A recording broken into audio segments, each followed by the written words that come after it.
Saudi আরব আকামার মেয়াদ বাড়ালো আরো ২৪ দিন। ফিরতি টিকিট নিয়ে আসার পরও গুনতে হচ্ছে বাড়তি টাকা। আমার নদী অনেকবার ভাঙছে স্যার। আমি যদি বিদেশ না যাই স্যার, আমার ফ্যামিলিরে কামাই করে খাওয়াবো, আমার কোনো পথ নাই স্যার। 30 তারিখের মধ্যে সব বুকিং হয়ে গেছে, অথচ বাইরে ট্রাভেল চালারা টিকিট দিচ্ছে, তারা টিকিট বিক্রি করছে ১.৫ লক্ষ টাকার বিনিময়ে। আমাদের ৩১ তারিখ পর্যন্ত ডেট, আমরা ছুটি না দিতে বলে আমরা কি করে খাবো? আমাদের চাকরি দিবে কে? জটিলতা কাটাতে ঢাকায় সৌদি এয়ারলাইন্সকে ইচ্ছেমতো ফ্লাইট পরিচালনার অনুমতি। প্রবাসী কল্যাণ মন্ত্রণালয় কতটুকু আগাতে পারে, এখানে আমাদের বিমানের থেকে কতটুকু আগাতে পারে, সিভিল এভিয়েশন কিভাবে আসতে পারে, এই সব বিলে কিন্তু একটা কমন একটা ডিসিশনে যাওয়া। সৌদি এয়ারলাইন যতগুলো বাংলাদেশে আসতে চায় এবং প্রবাসীদের নিয়ে যাবে, আমরা সবাইকে সবগুলোকে পারমিশন দিয়েছি। ২-৪ মাসে যদি এক্সটেনশন করে দেয়। দেখছিলেন প্রধান শিরোনাম। সন্ধ্যার সময় সঙ্গে আছি আমি সাজিদ রাজু। প্রচলিত স্টিল নাকি বিশ্বসেরা কোয়ান্টাম স্টিল, চয়েস আপনার। এবার অন্যান্য শীর্ষ সংবাদ।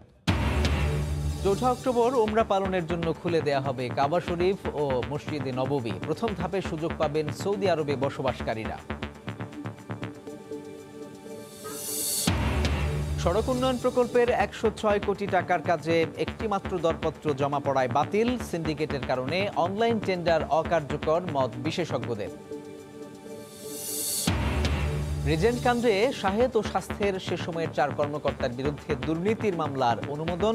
আসামি করা না হলেও দায়মুক্ত নন সাবেক ডিজি, বললেন দুদক সচিব। এবং করোনার দ্বিতীয় ঢেউ ঠেকাতে জানতে হবে সংক্রমণের প্রকৃত চিত্র, মত বিশ্লেষকদের। স্কুল কলেজ খুলে দিয়ে বিপাকে ইউরোপ, ফের বন্ধ হচ্ছে বিভিন্ন স্থানে।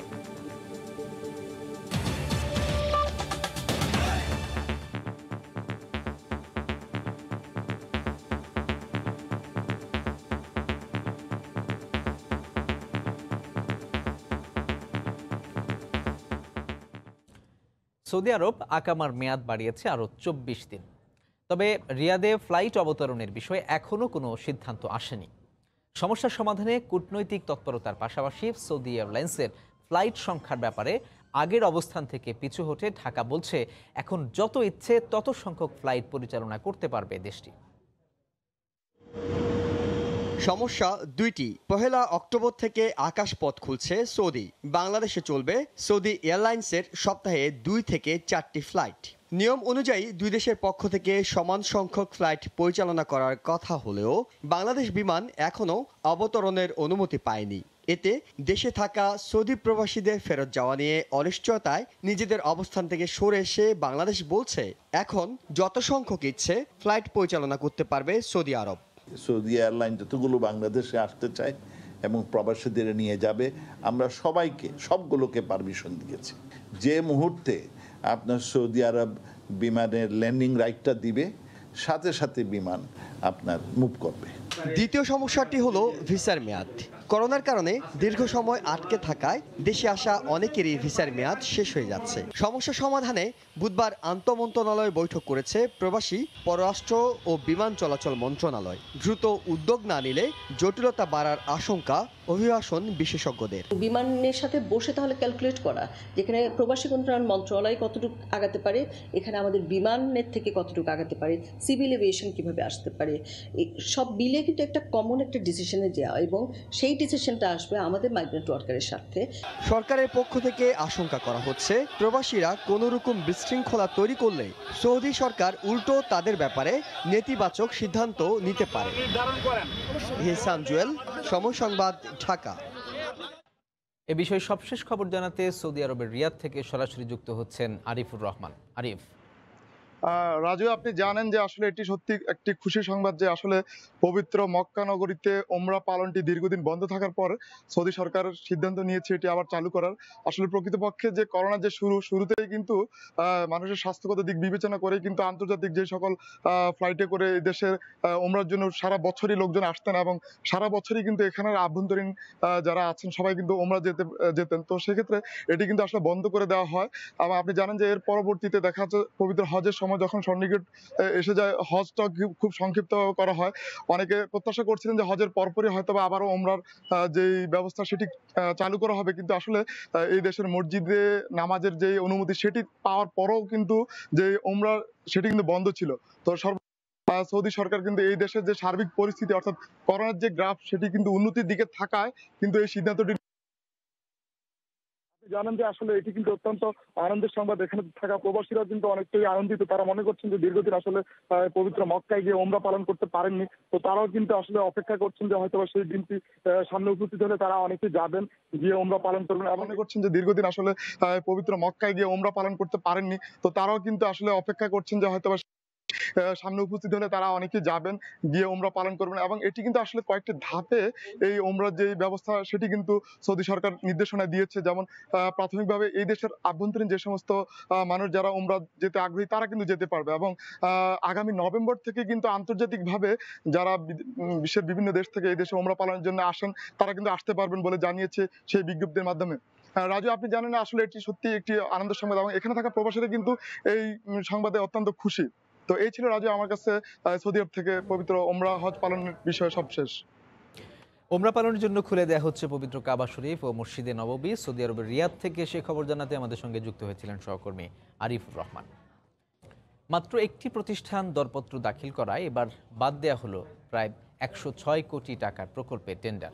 অবিশ্বাস্য হলেও এমনটাই ঘটেছে শরীয়তপুরের একটি সড়ক উন্নয়ন প্রকল্পে, জানিয়ে আবারও প্রশ্নের মুখে সরকারের অনলাইন ভিত্তিক দরপত্র প্রদান কার্যক্রম ইজিপি। দরপত্রদাতার নাম বলা না হলেও ক্রয় কার্যক্রম সংশোধন করে ক্রয় প্রস্তাবটি পুনরায় উপস্থাপন করতে নির্দেশ দিয়েছেন অর্থমন্ত্রী। জুবাইর ফয়সালের রিপোর্ট। সাধারণ বিবেচনায় কোনো প্রকল্পের কার্যাদেশ পাওয়ার জন্য ঠিকাদারদের প্রতিযোগিতাটাই দেশে বহুল প্রচলিত, যেখানে অনৈতিক প্রভাব আর অর্থের কারসাজি বন্ধে সরকার চালু করেছে অনলাইনে দরপত্র দাখিলের প্রক্রিয়া ইজিপি। এরপরও এবার দেখা গেল ব্যতিক্রমী এক ঘটনা। শরীয়তপুরের মনোহর বাজার থেকে ইব্রাহিমপুর ফেরিঘাট পর্যন্ত সড়ক নির্মাণের 105 কোটি 83,82,000 টাকার ক্রয় কাজ পেতে দরপত্র জমা পড়ে মাত্র একটি। তবে সুসংবাদ হলো ক্রয়নীতি মেনে তা বাতিল করেছে সরকারি ক্রয় সংক্রান্ত মন্ত্রিসভা কমিটি। অর্থমন্ত্রী বলছেন নিয়ম মেনে পুনরায় দাখিল করতে হবে ক্রয় প্রস্তাবটি। ইনভেস্টিগেশন লাগবে না, আমরা নিয়ম কানুন মেনে পত্রিকায় বিজ্ঞপ্তি দিয়েছি, তারপর অফার আসে নাই।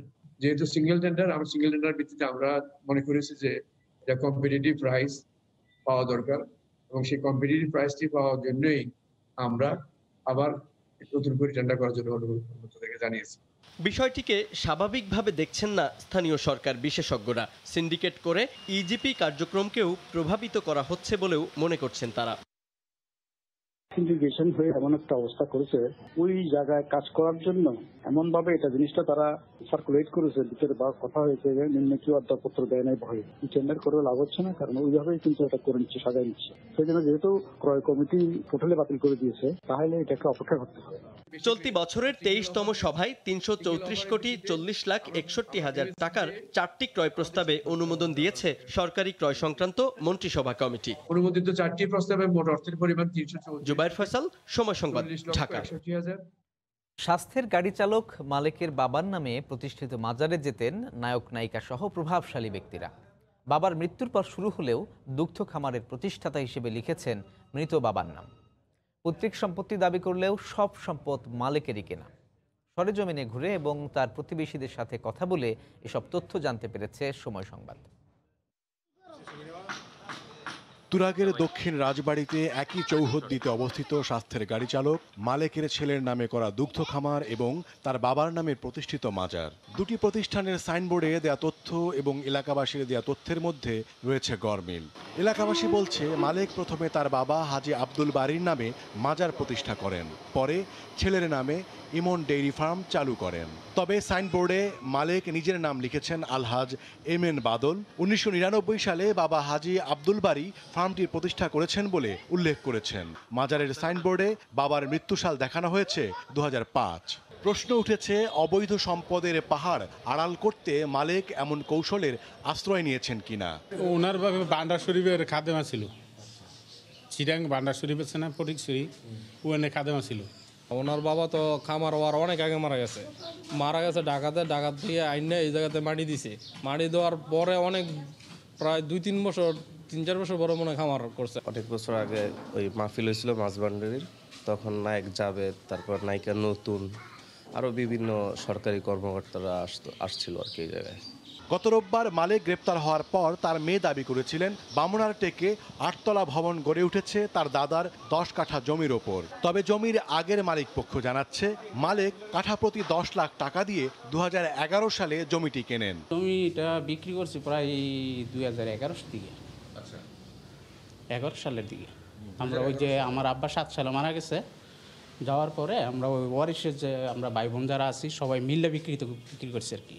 10 কাঠা জমি যে নিচ্ছে উনি আমাদের কাছ থেকে নিচ্ছে, আর আগে যে জমিগুলো কিনছে ওগুলোর কথা আমরা বলতে পারবো না।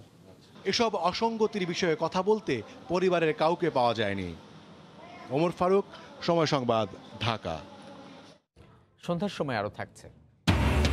খরা মৌসুমের পরও বৈরী আবহাওয়ায় মাছ ধরতে যেতে না পেরে বিপাকে কক্সবাজারের জেলেরা, চরম দুশ্চিন্তায় ট্রলার মালিকরাও, লোকসানের শঙ্কা।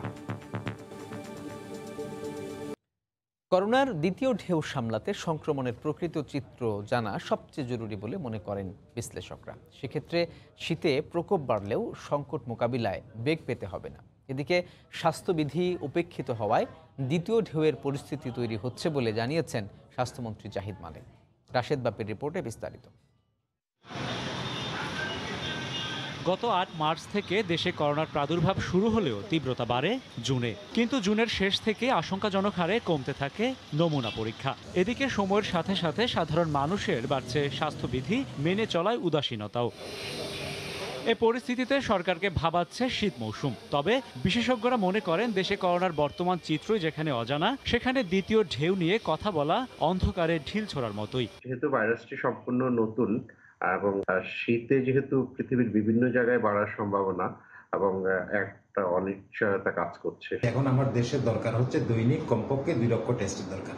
সেখানে আমি মাত্র 15-20 হাজার টেস্ট করছি। তাহলে আমরা কোনোদিনই সঠিক তথ্যটা, সঠিক চিত্রটা বাংলাদেশের আমরা পাবো না। এই না পেয়ে কোনো পরিকল্পনা করা মানে অন্ধকারে ঢিল ছোড়া। বাংলাদেশে এখন যে পরিমাণ আছে সে চেয়ে বেশি হওয়া সম্ভব না। এই জন্য শীতকালে বেশি বেড়ে যাবে এটা কোনো যুক্তি নেই। শীতকালে যদি আমরা কিছু করতে চাই সেটা কিন্তু এখনই করতে হবে। এটা শীতকালে করলে ওইটার ইফেক্ট শীতকালে পাওয়া যাবে না, সেটার ইফেক্ট পাইতে পাইতে গরমকালে চলে যাবে। এদিকে স্বাস্থ্যবিধি সঠিকভাবে না মানায় করোনার প্রকোপ আবারও বাড়ার আশঙ্কা খোদ স্বাস্থ্যমন্ত্রীর। লোক এখন বেশি বেরিয়ে গেছে, কর্মক্ষেত্রে বেশি গেছে, চলাফেরা বেশি হচ্ছে, স্বাস্থ্যবিধি কম মানছে, যার ফলে সেকেন্ড ওয়েভ সৃষ্টি হচ্ছে। এই বিষয়ে আমরা সজাগ। দেশে করোনার দ্বিতীয় ঢেউ মোকাবিলায় নিজ নিজ মন্ত্রণালয়কে কর্মপরিকল্পনা নির্ধারণে 15 দিনের সময় বেঁধে দিয়েছে মন্ত্রিপরিষদ বিভাগ। রাশেদ বাপ্পি, সময় সংবাদ, ঢাকা। স্বাস্থ্য অধিদপ্তরের হিসেবে করোনায় আক্রান্ত হয়ে দেশে 37 জন মারা গেছেন। নতুন শনাক্ত হয়েছেন 1666 জন রোগী। এ নিয়ে দেশে মোট রোগীর সংখ্যা 3,52,287 জন।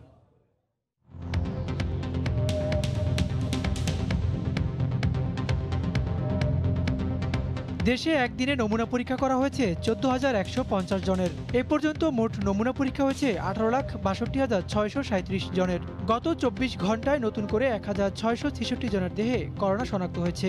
এ নিয়ে মোট আক্রান্ত 3,52,287 জন। 24 ঘন্টায় মারা গেছেন 37 জন। এ পর্যন্ত করোনা আক্রান্ত হয়ে মারা গেলেন 5,044 জন। করোনা থেকে 24 ঘন্টায় সুস্থ হয়েছেন 2,163 জন। মোট সুস্থ হয়েছেন 2,62,953 জন।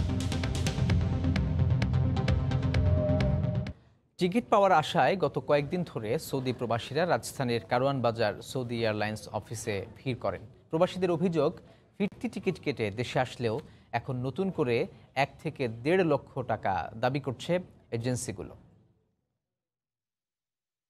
আমরা তাদের অনুরোধ করেছিলাম ভিসার মেয়াদ বাড়ানোর জন্য। আজকে আমাদের রাষ্ট্রদূত যিনি এটা দেখতেছেন আমাদের দুঃখগুলা গেল কয়েকদিন ধরে টিকিট সুখবর হচ্ছে 1 নম্বর যে তারা ভিসার মেয়াদ বাড়ায় দেবে। এই রোববারে মিশন খুলবে, তখন বাড়ায় দেবে। 2 নম্বর হলো গিয়ে বিমানের যতগুলো বিমান যেতে পারবে ফ্রি করে দিয়েছে বিমান কেন্দ্র। আর আমরা দিনের বেলা আমাদের অন্তর্মন্ত্রণালয় মিটিং এ আমরা সিদ্ধান্ত নিয়েছিলাম যে সৌদিয়া যত এয়ারলাইন এখানে আসে আমাদের লোক নিয়ে যাবে, তাদের আমরা সবাইকে অ্যালাউ করব। So we open that up. শুধু আমাদের এই প্রবাসীরা এই জামালা মুক্ত যেতে পারবে না। মিশন ইকামা দেয় না, ইকামা এক্সটেনশন করে না। তবে এই সফরের মাসে আজকে 6 তারিখ, এই মাসটা পুরোপুরি ওদেরও ইকামাও এক্সটেনশন হবে। দর্শক, কথা বলছিলেন পররাষ্ট্রমন্ত্রী। এদিকে টিকিট পাওয়ার আশায় গত কয়েকদিন ধরে সৌদি প্রবাসীরা রাজধানীর কারওয়ান বাজার সৌদি এয়ারলাইন্স অফিসে ভিড় করেন। প্রবাসীদের অভিযোগ, ফিরতি টিকিট কেটে দেশে আসলেও এখন নতুন করে 1 থেকে 1.5 লক্ষ টাকা দাবি করছে এজেন্সিগুলো। কষ্ট করতেছে, অনেকে না খাইয়া রাস্তায় শুয়ে রয়েছে। সরকার কি এটা দেখতেছে না আমাদের দুঃখগুলা?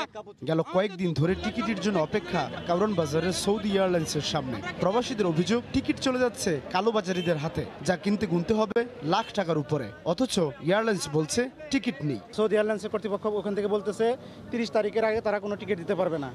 সব নাকি 30 তারিখের মধ্যে সব বুকিং হয়ে গেছে। অথচ বাইরে ট্রাভেল চালারা টিকিট দিচ্ছে, তারা টিকিট বিক্রি করছে 1.5 লক্ষ টাকার বিনিময়ে। আমরা যে আসছি এখানে 8 মাস হয়ে গেছে, আরো 2 মাস যদি থাকি আমরা বাংলাদেশে, তাহলে আমাদের বউ বাচ্চা পথে বসতে হবে। বুধবার সকালে প্রাথমিকভাবে অফিসের সামনে প্রবাসীরা অবস্থান নিলেও পরে এক পর্যায়ে বিক্ষুব্ধরা অবস্থান নেন কারওয়ান বাজারের সার্ক ফোয়ারের মোড়ে। আটকে যায় প্রধান সড়ক, পরে পুলিশ এসে তাদের সরিয়ে দেয়। বন্ধ করবেন না, কারণ সকালে অনেকের অফিসে যাচ্ছে, সকালে এখানে দেখা তো অনেক লোক ক্ষতিগ্রস্ত হবে। এরপর মিছিল নিয়ে অবস্থান নেন প্রবাসী কল্যাণ ভবনের সামনে। আমি ওখানে ব্যবসা হয়েছি, আমার এখানে নিজস্ব কফি শপ আছে। বর্তমানে এই করোনা পরিস্থিতিতে দেশে আটকে আছে প্রায় 35,000-এর বেশি সৌদি প্রবাসী শ্রমিক। ছুটিতে যারা আসছে সবাই যাতে যাইতে পারে সেই উদ্দেশ্যে এখানে আসা। এরই মধ্যে গত 15 সেপ্টেম্বর থেকে সৌদি সরকার ফ্লাইট চালুর ঘোষণা দিয়েছে, যার মধ্যে চলতি মাসে বাংলাদেশ থেকে 4টি ফ্লাইট পরিচালনার সিদ্ধান্ত নিয়েছে। এরই মধ্যে একটি ফ্লাইট মঙ্গলবার মধ্যরাতে ছেড়ে গেছে, আর বাকি ফ্লাইটের সব টিকিট বিক্রি হয়ে গেছে। সাদাত রহমতুল্লাহ, সময় সংবাদ, ঢাকা। হঠাৎ বৈরী আবহাওয়ায় বিপাকে পড়েছেন কক্সবাজারের ট্রলার মালিক ও জেলেরা। গত 4-5 দিন ধরে সাগরে মাছ শিকার করতে যেতে না পারায় উপকূলে বসে চরম দুশ্চিন্তায় দিন কাটছে জেলেদের। আর ট্রলার মালিকরা বলছেন লোকসান গুনতে হচ্ছে তাদের। আরও জানাচ্ছেন সুজাউদ্দিন রুবেল।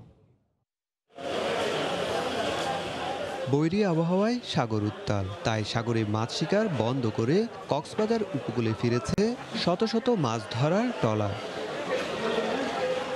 বাঁকখালী নদীর মোহনায় 5-6 দিন ধরে নোঙর করা নোয়াখালী জেলার সুবর্ণচর এলাকার ট্রলার এফবি হাজি সলিমা।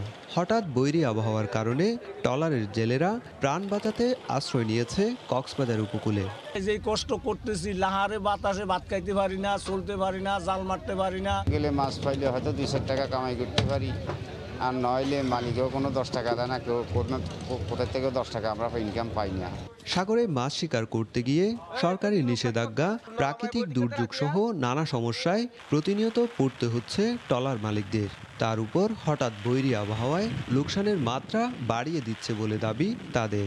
2 লাখ টাকা মতো খরচ হয়, তো যদি গিয়ে সেখানে ঘূর্ণিঝড়, নিম্নচাপ, ভূমিভাগ এগুলোর মধ্যে যদি পড়ে, তাহলে মাছ যদি না পাই তাহলে আমাদের পুরো এটাই লস। ট্রলারে যদি মাছ পাই তাহলে আমরা স্বস্তির মুখ দেখব, না হলে ক্ষতি ছাড়া আর কিছু নাই। মৎস্য অবতরণ কেন্দ্রের ব্যবস্থাপক জানালেন, বৈরী আবহাওয়ার কারণে কক্সবাজার মৎস্য অবতরণ কেন্দ্র এখন মাছ শূন্য। বৈরী আবহাওয়া কেটে গেলে আবার ল্যান্ডিং প্রক্রিয়া স্বাভাবিক হবে এবং জেলেরা মাছ ধরতে সাগরে চলে যাবে। আবহাওয়ার কারণে কক্সবাজার উপকূলে ফিরেছে 6,000-এর বেশি মাছ ধরার ট্রলার। এসব ট্রলারে মাছ শিকার করে জীবিকা নির্বাহ করে প্রায় লক্ষাধিক জেলে। সুজাউদ্দিন রুবেল, সময় সংবাদ, কক্সবাজার।